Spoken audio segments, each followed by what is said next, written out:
Bonjour à toutes et à tous. Nous sommes au mois de janvier et en ce moment, chez moi, tout est recouvert d'une belle couche de neige hivernale. C'est incontestablement magnifique. Mais pour la cueilleuse que je suis, cela implique de descendre dans la vallée pour faire mes petites emplettes.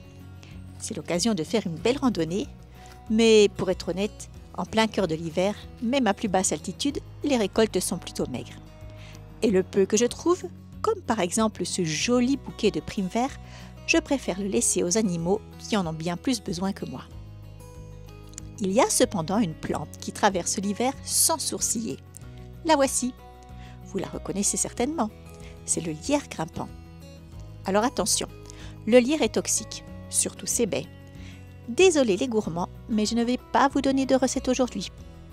Mais l'intérêt des plantes sauvages ne se résume pas à leur aspect culinaire ou médicinal.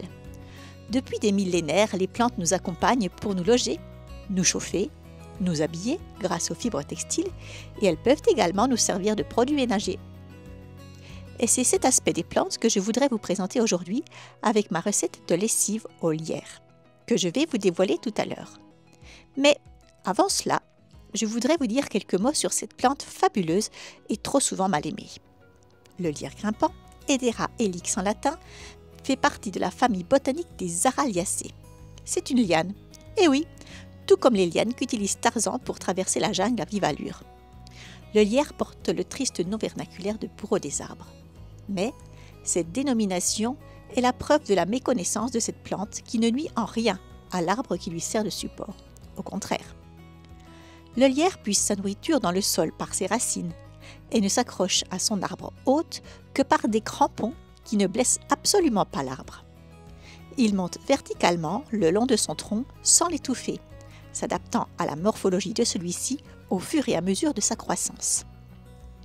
Au bout de quelques années, le lierre entoure presque complètement le tronc de l'arbre et va alors le protéger, l'isolant de la chaleur en été, du froid en hiver, mais aussi de la pollution.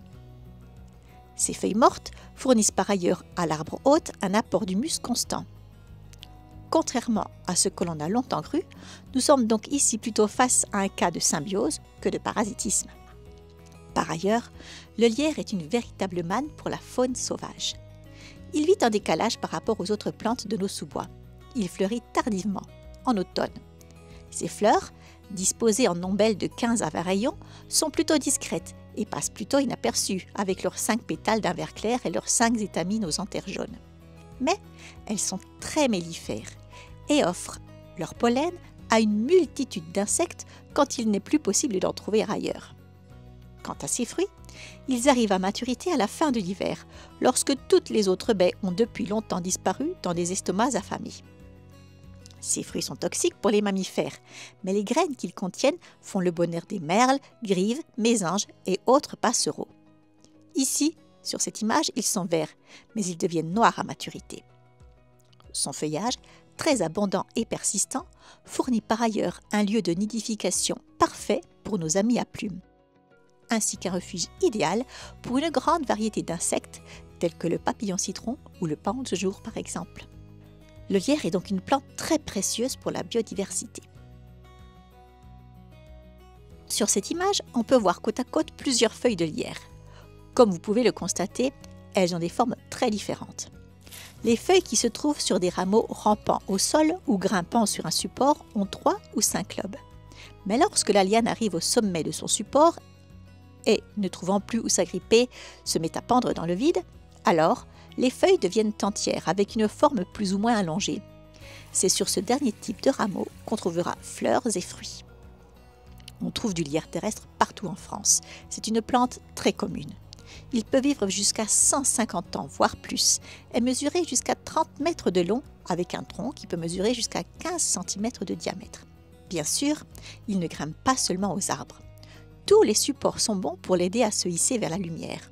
Un mur de maison fait d'ailleurs parfaitement l'affaire. Comme je viens de vous le dire, le lierre est toxique, mais il a cependant des vertus médicinales. En usage externe, il est actif en cataplasme sur la cellulite, les coups de soleil et les brûlures.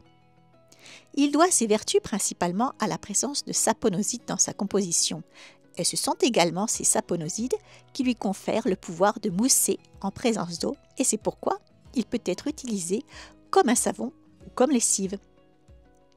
Vous allez voir, faire sa propre lessive maison, c'est vraiment très simple. On cueille environ 100 g de feuilles par litre d'eau. C'est mieux d'enlever les pétioles, mais ce n'est pas forcément indispensable si vous n'en avez pas le courage. Par contre, il faut bien rincer pour éliminer les impuretés. Et puis ensuite, il faut hacher les feuilles finement. On les place dans un litre d'eau qu'on amène à ébullition. On mélange et on écrase un peu les feuilles. Puis on couvre et on poursuit la cuisson pendant 10 minutes. On laisse ensuite macérer une journée entière. Le lendemain, il ne reste plus qu'à filtrer en écrasant bien les feuilles pour en extraire le maximum de principes actifs. Puis, on met le tout en bouteille. Cette lessive ne se conserve pas au-delà de 3 semaines. Mais, comme on trouve du lierre tout au long de l'année, eh bien, il suffit de faire une petite promenade de cueillette de lierre toutes les 3 semaines et on obtient pour toute l'année une lessive totalement gratuite. Alors certes, préparer sa lessive soi-même, ça prend un peu de temps. Il faut compter une bonne quinzaine de minutes de préparation et anticiper la veille. Mais cette lessive est gratuite et surtout respectueuse de l'environnement, ce qui n'est pas le cas de la plupart de celles que vous vendent les industriels de la chimie. Elle n'a pas non plus le parfum chimique de celles qu'on vous vend en magasin. Elle est tout simplement inodore. Mais pour obtenir un linge qui sent naturellement bon, il suffit de l'étendre au soleil et à l'air frais après lavage. Certains préfèrent parfumer cette lessive avec quelques gouttes d'huile essentielle. Mais les huiles essentielles non solubles dans l'eau ne sont pas sans impact sur l'environnement. Par conséquent, je préfère les réserver à un usage exclusivement médicinal. Dernière précision concernant cette lessive, il semblerait qu'elle ternisse le linge blanc. Je ne me suis jamais aventurée à faire le test et je réserve cette lessive pour le linge de couleur. Voilà, vous savez tout sur la lessive maison. Il ne vous reste plus qu'à trouver un beau lierre à proximité de chez vous, peut-être même que vous avez la chance d'en avoir un qui grimpe le long du mur de votre maison. Alors, il n'y a qu'à se servir.